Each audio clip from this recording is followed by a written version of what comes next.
Saya di seputar finance. Chapter kali ini saya akan membahas tentang refund. Apa itu refund?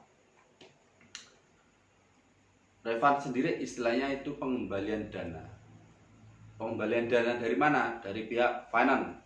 Karena kita bicara di seputar finance, artinya saya bahas di finance. Nah, terus seperti apa itu? Prosesnya seperti apa? Saya kasih contoh nih. Saya beli mobil Honda Jazz tahun 2010. Harganya 120 juta dari showroom A. Aku sebut showroom A nih. Nah, showroom A ini akhirnya dimasukinlah ke marketing finance atau leasing. Ya, leasing sama finance beda lah ya. Tapi kita sebut, orang-orang banyak yang tahu tuh artinya leasing. Tapi sebenarnya adalah finance, oke? Finance sama leasing beda. Setelah berkas dikasihkan ke pihak marketing finance, aku bilang ini finance Yero lah namanya. Ya, saya kasih nama Yero biar gak ada yang tersinggung. Finance Yero ini diproses lah, disurvei, dia macam-macam, tanda tangan kontrak, oke, cair kan. Nah, kebanyakan normalnya pencairan itu harus ke pihak showroom atau owner showroom, dan itu wajib sebenarnya karena dia yang punya unit.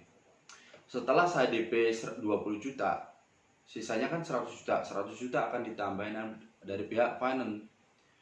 Nah, 100 juta itu akan keluar ya, istilahnya itu pengembalian dana.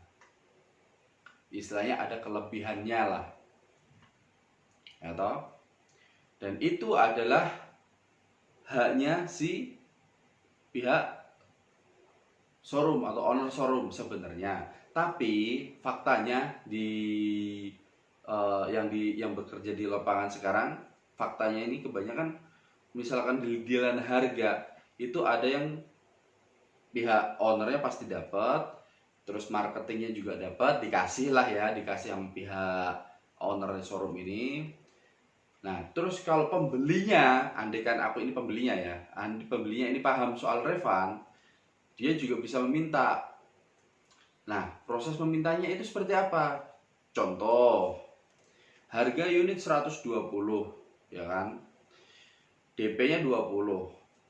Ternyata refund setelah dihitung-hitung keluarnya 7 juta misalkan.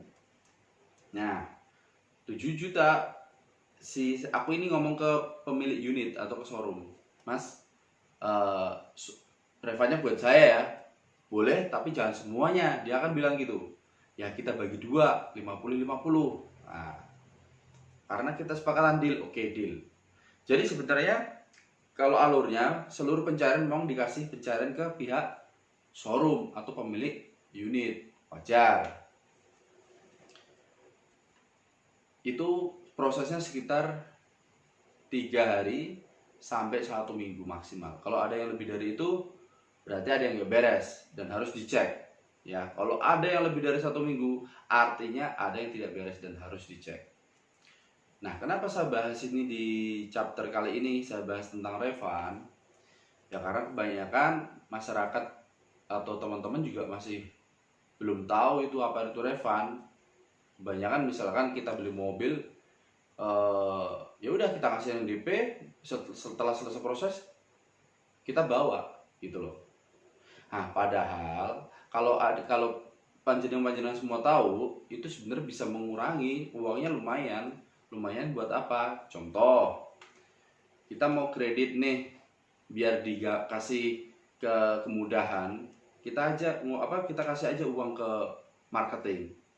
Tapi bukan uang cash, kita bilangnya,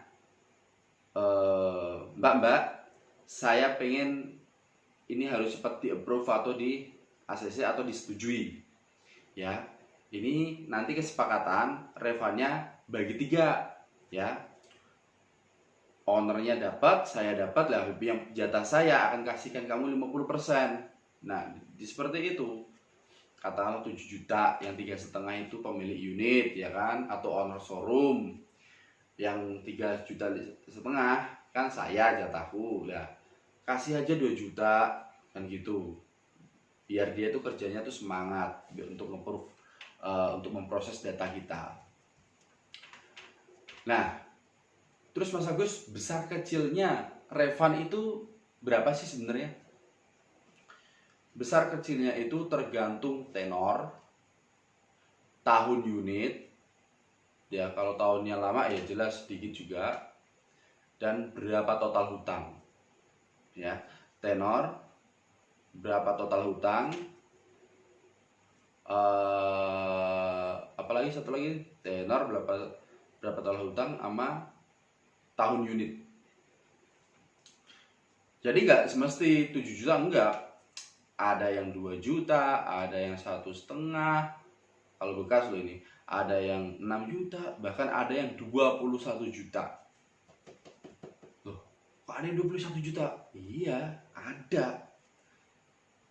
Ibarat mobil kalau kamu jualan, kalau sales dealer itu ya, makanya aku kasih tahu ke kamu, kalau yang pengen beli Fortuner atau Pajero ya, itu sebenarnya si refundnya ada luar biasa. Misalkan kamu pengen DP 100 nih, nah sebenarnya itu ada lebih 20 jutaan ya, sekitar 17 sampai 21 lah sebenarnya. Nah cuman kan kebanyakan pembeli kan nggak tahu itu.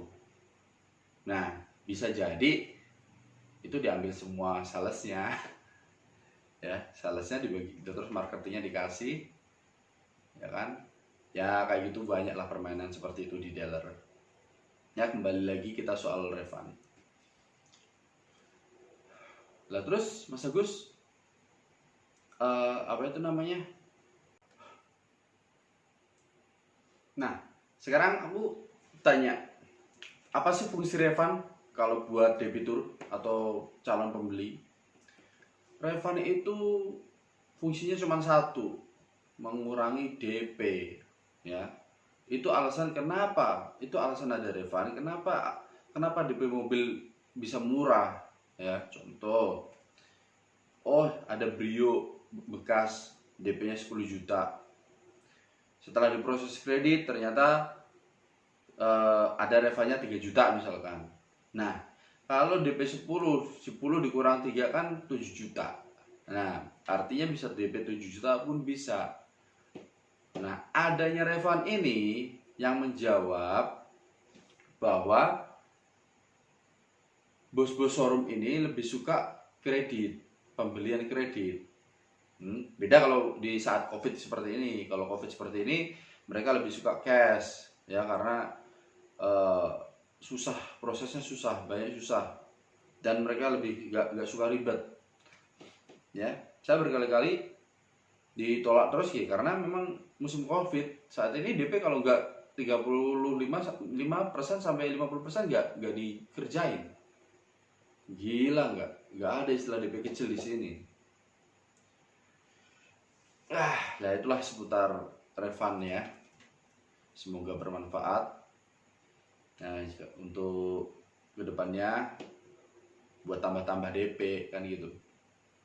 Kalau memang ini bermanfaat, mohon di like dan subscribe-nya ya.